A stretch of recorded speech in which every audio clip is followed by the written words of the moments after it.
all checklists that are in use today have their origins in the aircraft and aviation industry. The FAA has a definition of what a human life is worth. It's not infinite. They have a specific number, and that number goes up in inflation. I think the current number is around $5 million. The only changes that ever get made in aviation for safety is after a plane crash. They never sit in a lab and say, let's make this change or that change to make things safer. They only do it after a plane crash. So I said, let's apply aviation to investing. Looking back at all of your investments, what specific checklist items has saved you the most money, and how should retail investors like us, like me, incorporate that when we're evaluating a stock or a company? My checklist came from the aviation industry. In fact, all checklists that are in use today have their origins in the aircraft and aviation industry. So in the US, the regulator of commercial airlines and airplanes, FAA, Federal Aviation Authority, anytime there's a plane crash, they send a lot of investigators,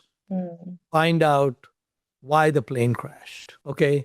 And they spend an inordinate amount of effort to get to exactly why a plane crash happened. After they find out why the plane crashed, if it has something to do with some aspect of the design or the engineering of the airplane, they are going to look at things very pragmatically. So they're going to say, okay, let's say we make no changes. In the next 10 years, or in the next 20 years, if we make no changes, how many humans would die? Okay, they would try to make an estimate of how many crashes would take place and how many humans would die.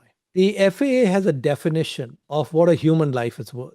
According to the FAA, it's not infinite. They have a specific number, and that number goes up in inflation. I think the current number is around $5 million. Let's say, for example, some airplane crashes, and they find that if this issue is not fixed, over every 10 years, 500 people will die, for example. So they will take the number 500, multiply by 5 million, and that's $2.5 billion. So whatever fix they are going to tell the airline industry to make has to cost less than $2.5 billion. If the fix is going to cost $20 billion, for example, they will not do the fix.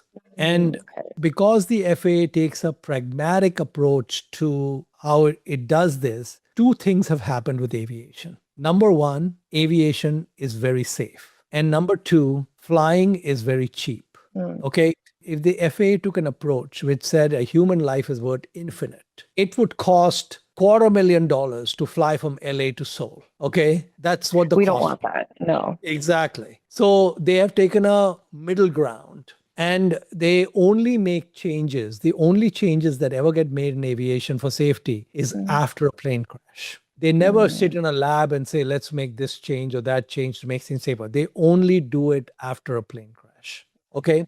So I said, let's apply aviation to investing. What is the equivalent of a plane crash in investing? A stock where you lost money, or a stock which went to zero. That's a crash with no survivors. A stock that went to zero, okay? And a stock that went down, you sold at a loss, that's a crash with some survivors. So I said what we are going to do is we're going to only make changes to my investment approach based on crashes. Because who am I to do something more advanced than the FAA? The FAA has solved this problem.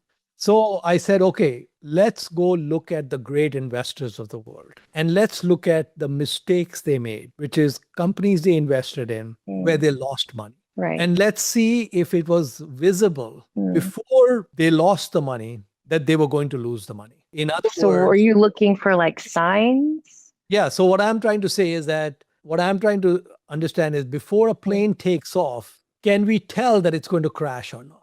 And so to give you an example, Warren Buffett, he's an open book, so I could look at all his mistakes. He made an investment a few decades back in a shoe company called Dexter Shoes. Dexter Shoes made shoes in the United States. And Warren Buffett gave them 2% of Berkshire stock to buy that company. Now, what happened almost immediately after he bought the company is the shoe business faced lots of foreign competition from China, Vietnam, etc. And their cost of manufacturing in the US was too high. And what ended up happening is Dexter Shoes went out of business. That was a crash with no survivors. So the question I asked myself was, is this a business that can be negatively affected by cheap foreign labor or cheap foreign competition? So when I'm looking at a company, I have this question. Let's say I'm looking at a bank in the US. Okay. Now, a bank in the US is not going to be affected by foreign labor. The question doesn't apply. But if I'm looking at a bicycle manufacturer in the US, that could get affected.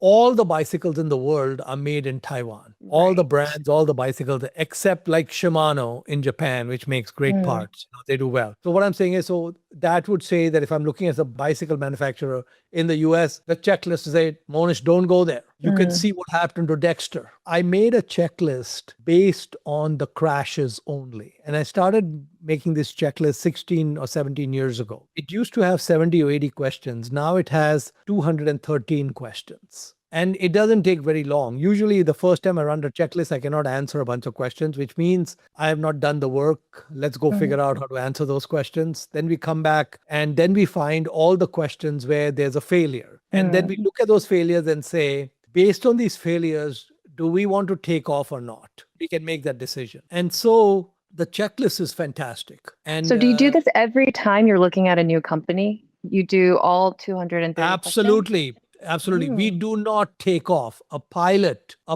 does not take off before running the pre-investment checklist. And we are not going to buy a stock till we have run the pre-investment checklist, because the checklist doesn't take much time, even though it's 213 questions. Once we've done the work, it may take less than 1 or 2 hours to run it. We only have 2 or 3 investments I make in a year. I have so much time.